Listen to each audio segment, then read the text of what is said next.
Y esta noche aquí con nosotros en Por Ti Noticias, como le había adelantado un poco, y dado el tema del aumento de feminicidios en México, está con nosotros Raúl Sapien, quien es el presidente del Consejo Nacional de Seguridad Privada. Raúl, gracias por acompañarnos. Buenas noches. ¿Qué tal, Ramiro? Excelente noche. Un fuerte abrazo virtual y saludos a todo el auditorio que nos hace favor de acompañarnos. De igual manera, en nombre de todas y todos los que formamos el Consejo Nacional de Seguridad Privada, hacemos llegar un fuerte abrazo y nuestros más cordiales saludos al medio que representas, XTI TV. Hay un tema ahí que es motivo justamente de este diálogo, que es específicamente lo que compete al aumento en un gran porcentaje de feminicidios. Y voy más allá, el tema de la seguridad que el Estado brinda a las mujeres. En algunos municipios, aquí por ejemplo en el Estado mexicano de Jalisco, algunos han tenido que invertir en artilugios que están conectados con las fuerzas de seguridad para que quienes tengan órdenes de restricción pues sean detenidos o en su momento eviten agredir o incluso matar a quienes previamente ya habían amenazado. Un tema que le ha costado mucho al Estado. Pero si nos vamos al feminicidio consumado, es un tema de papa caliente. Pareciera que al gobierno federal no le interesa. Mira, bueno, yo creo que más que no es tanto el tema que no le pueda interesar al gobierno federal, ¿no? Definitivamente, y lo acabas de definir perfectamente, el feminicidio en México constituye hoy en día un desafío legal, un desafío activamente. Pero si me lo permites, poder ahondar en el tema de la siguiente manera. Primero, ¿qué es el feminicidio, no? Yo te preguntaría, ¿qué entendemos por feminicidio? Y desde ahí estiva la primera problemática.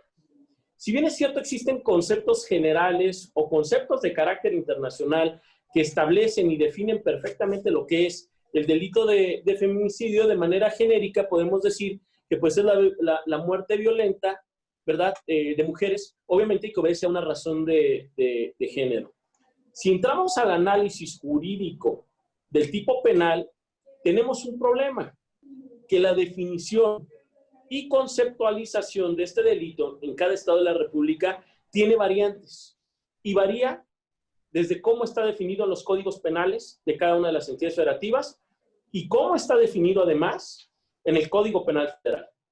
Esto provoca un problema de asimetría y conceptualización, que entonces también la siguiente problemática es la manera en que se sanciona en cada estado de la República el delito de feminicidio.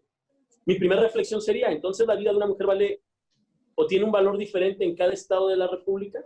Creo que aquí tenemos que empezar a homologar el criterio de lo que se debe entender por un delito de feminicidio. Y con esto, con este criterio de carácter homologado, creo que ministerios públicos podrán generar los mismos protocolos y las mismas directrices para poder ejercer la acción penal en contra del sujeto activo que ha cometido este deplorable y penoso delito, como lo he comentado, en contra de mujeres y que es el feminicidio. Pero déjame decirte algo muy importante, Ramiro. El problema que hoy tenemos en los temas de feminicidio obedece a que nos estamos focalizando justamente en la atención de este delito. Vemos que se crean fiscalías especializadas en algunos estados de la República para tratar justamente este delito. Desde nuestra conceptualización, esto es una medida de carácter reactivo, es decir, cuando ya sucedió el delito, cuando ya se encontró el hallazgo de que existe el cadáver de una mujer, ¿verdad?, y que fue privada de la vida. Estas son medidas de carácter reactivo. ¿Qué estamos haciendo en las medidas de carácter preventivo? Porque imaginemos, y así conceptualizamos, que el feminicidio forma parte del último eslabón de una cadena en donde se ve reflejado por diversos motivos psicológicos, psiquiátricos, culturales. Podríamos enumerar N cantidad de motivos, pero vemos reflejado en ese último eslabón de esta cadena el reflejo y la materialización del grado más puro de violencia en contra de una mujer, que es cuando ellas son privadas de la vida. Pero antes de esta situación hay varios eslabones antes de llegar justamente al feminicidio. Yo sugiero que volteemos a ver lo que nos ha presentado incluso el propio gobierno, lo que es el biotómetro.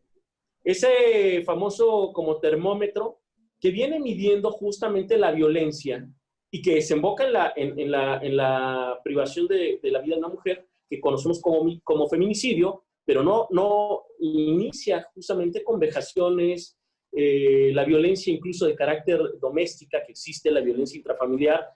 Hay algo que nunca hemos volteado a ver, o rara vez volteamos a ver, la violencia económica que se genera sobre las mujeres muchas veces.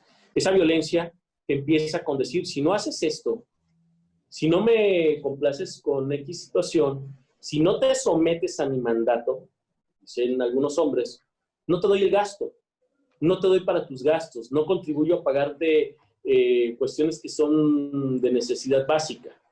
Todas estas cadenas de violencia van sumando y van mal evolucionando hasta convertirse en un feminicidio. Mira, es increíble y deplorable que casi 10,000 niñas, niños y adolescentes han ingresado a un hospital con lesiones. Y muchas veces pareciera que son accidentes, pero no. Es por violencias, es por hechos violentos. Deplorable que el 71.19% de estos hechos suceden, ¿dónde crees? En el hogar. Desafortunadamente, 29.82%, casi un 30% de la violencia sexual, en el 92.56% son niñas y adolescentes. Y desafortunadamente, el mayor número de estas agresiones suceden en el hogar.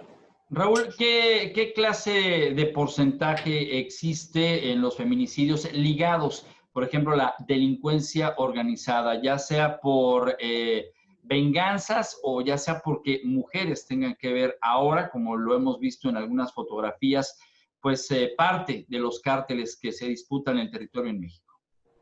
Mira, creo que es una pregunta muy interesante, pero sería muy aventurado el que hoy cualquier tipo de autoridad pueda coaligar y dar una cifra que pudiera ser o muy cercana a una realidad de que cierto número de feminicidios pueda estar relacionado con el crimen organizado.